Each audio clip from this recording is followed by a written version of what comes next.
Hello Team FD and welcome to the first Unfiltered of the season. We're here thanks to our mates DW Fitness First, powered by Intersport at Puma's latest boot launch. And look who I'm joined by. It's Sakho, the defensive beast at Crystal Palace, and we're going to be getting the story behind your grams.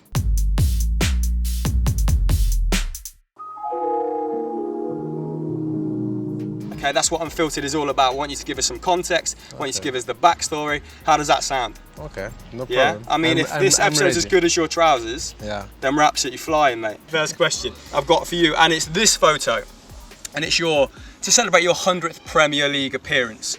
I want to ask you, after being in England for quite some time now, what is one bit of advice you would have for a player coming from abroad, both on and off the pitch?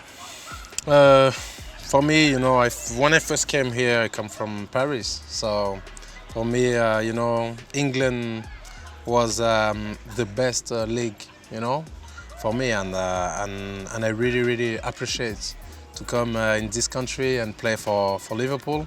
I really enjoy my time there. I'm in Crystal Palace, and I think it's really good country of football, and everyone can show like his passion, on the pitch, outside the pitch, all the fans, it's really attractive league. So yeah, for me, it's the best league. Yeah. What about life off of it? What bit of advice would you give to people making that cultural assimilation? So, what about the food? Should we start with the food? How's that coming from France? Is it as bad as people make out? No, it's different. It's different for me, yes. That's a soft yes. No, it's different for. It's completely different, but yeah, I think English food is quite nice. Now I'm living here 6 years. I'm in UK, so I really adapt my type of food, and my kids are quite English, because they was born in Paris, but they make all them school here in England. So now I can say I'm 20% English. Oh, very diplomatic of you, mate. Well done. I mean, here's some food for thought for our second Instagram photo. Yeah. It's Wilf Zaha. You're both looking pretty pleased here with yourself. This obviously goes back to when you won a game last season. Yeah. I mean, there's been a lot of speculation about this man. He's still at the club. How important is it to keep a man of his calibre at Crystal Palace? No, I think it's good. It's good for us to keep him. For me, the most important thing is, he stayed in Palace, and we know we will use him all this season, I hope. And he's really like important players for us. And the things I like with him, when the transfer market closed, he came day after and stayed like professional. Yeah. So for me, this is the most important things. You can be friends with someone, but if he's not focused for the team, it's no good. But no, we didn't have this problem with him right now. So he trained well, he gave everything for the squad, and I think it's the most important things. Yeah, he got a warm reception from the fans, didn't Exactly. he? More importantly, in the next photo, it's talking about a man with a lot of experience. It's your video in Sweden, in Malmo. When I came to this big man area, it's like to go in Paris and you didn't go to visit the Eiffel Tower. It's the same. So Ibra, congratulations for all your career and for everything you did for this city. How was it having a winner like him in a dressing room? Obviously you only had kind of 18 months crossover at PSG. Yeah. But you obviously got on well with him then, it seems. Yeah, I played with him I think 1 or 2 years, but it was a really good time because you learn, you always learn, and this type of players, when you play with, they help you to grow up, so. Did he give you any advice when you were at the club? A lot. Yeah? Yeah, a lot. But I remember I used to go to ask him, what do you think, with all the big defender you played, how I can make his life more difficult from a defensive point of view. Is that what you're asking? Yeah, of course. What did he say? No, he said like, Mama, you are really a good defender. When you play like aggressive, you make scare all the striker, So no, I remember, you know, he gave me a lot of good advice. Yeah. And did you implement it against the Aubameyang in that Borussia Dortmund game? Because I remember you marking him out of the game. Yeah, I tried to give my best, like always. But Aubame is a really good friend of me. You know, we played together in a young French national team when we was young. So yeah, even now, you know, we still keep in touch because he lives in London too. Good, what a contest that was. Moving on now to, you're at Palace here in this video, and throughout it, there's at least 10 sort of individual handshakes in there. Have you just got an incredible memory, or what? What's happening here? Explain it to me. You know, I'm like this. You know, when people see me on the pitch, you know, they can think maybe I don't smile. You know what I mean? Serious because guy, because that's work time. You know, when it's work time, you know, I don't joke. But around that, you know, I think when you live in group, you know, it's good to have fun. It's good to have a good connection together. So, you know, the handshake. I like the handshake, you know, but not from now. You know, when I was in Liverpool, I had few handshake. In national team also, in PSG also when I was young, you know. But I think on this video maybe, I don't know, 8, something like that, but I have 17 handshake in the squad. You look like you're about to finish, and then Sakho walks in and you're like, no, I want you too. And you go over to him, you get him in. I mean, you've captained both club and country. Yeah. Is it just a good way of bringing players in, making them feel like part of the inner circle? Exactly. I think everyone has to feel good, you know, in the squad, and I just try to bring smile, you know, to the people, and good connection in all the squads. That's it, you know. I have just this kind of mentality. Yeah. I mean, talking of smiling, the next one is you somehow finding Blaise Matuidi in central, was it Paris? On your moped?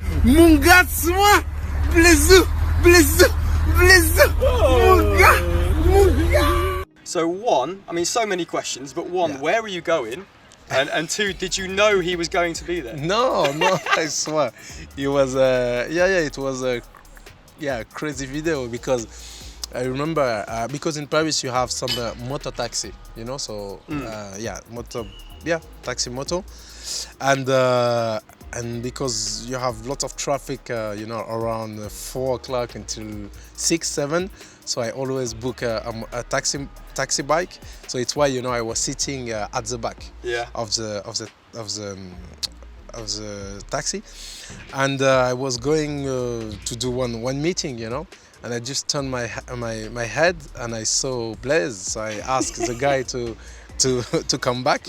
And I just snap like, oh, my brother. Because he was a little bit surprised, and when he saw me, you know, and he came like, because he's my brother. My brother. Yeah. Is he one of your close friends? Yeah. Because you're in quite a few photos. A lot. I mean, we'll get on to one of those in a second, but before that, here's you jumping out of a plane. One, I imagine your manager wasn't too happy with you when you did this.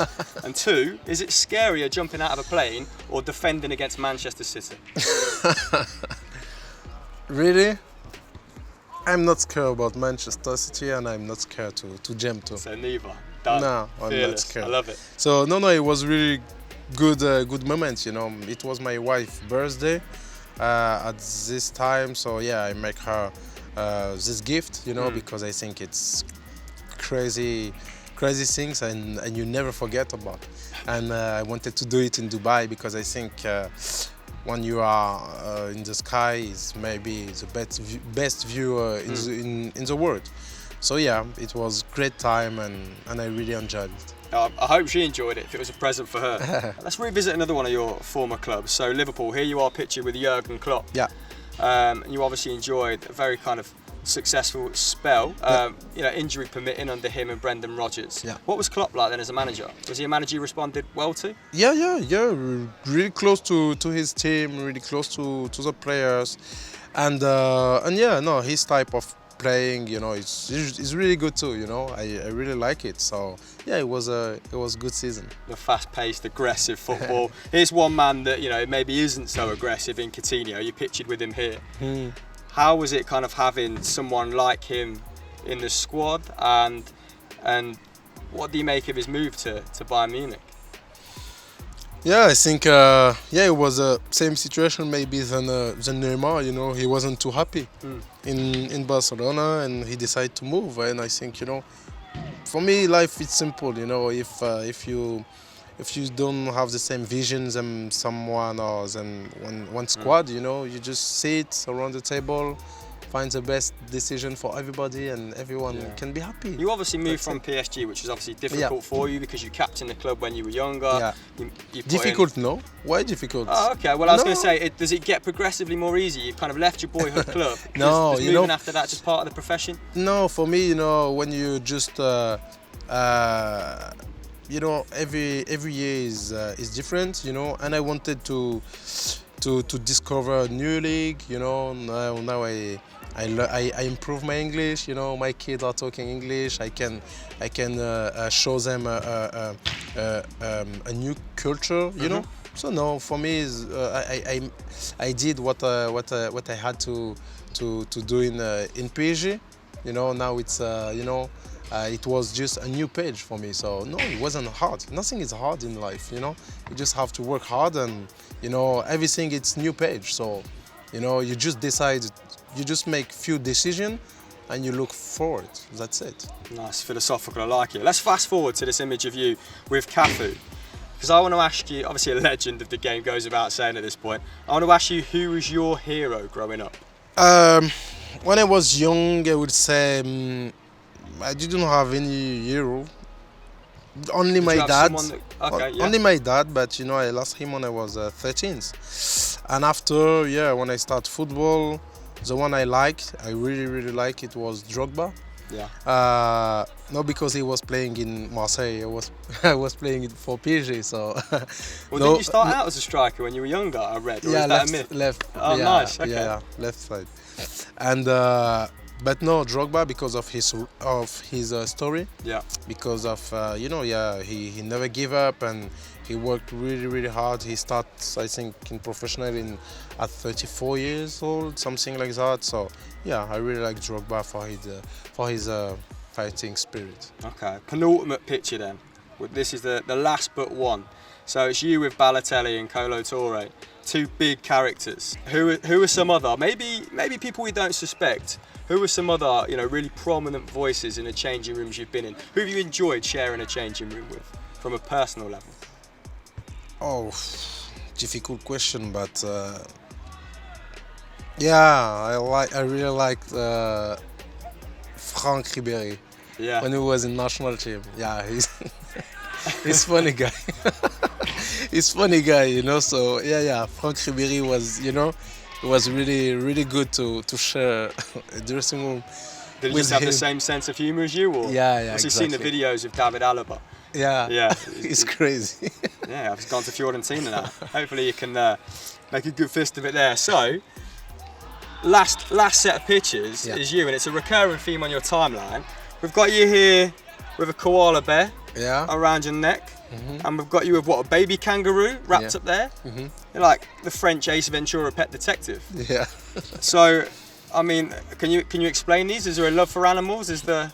Yeah, these both pictures, we took it, I think, in Australia with Liverpool. So, it was a really good experience, you know, because they are really kind animals, you know, like small they look like small baby, you know, and I love children, so it was a really great moment too. What a beautiful, wholesome note to end on. Thank you very much, Mamadou. Best of luck with the season coming up. And a big thank you once again to Puma, to DW Fitness First, powered by Intersport, for sending us down here. Guys, who would you like to see us do next? Comment below, like, subscribe, all that good stuff.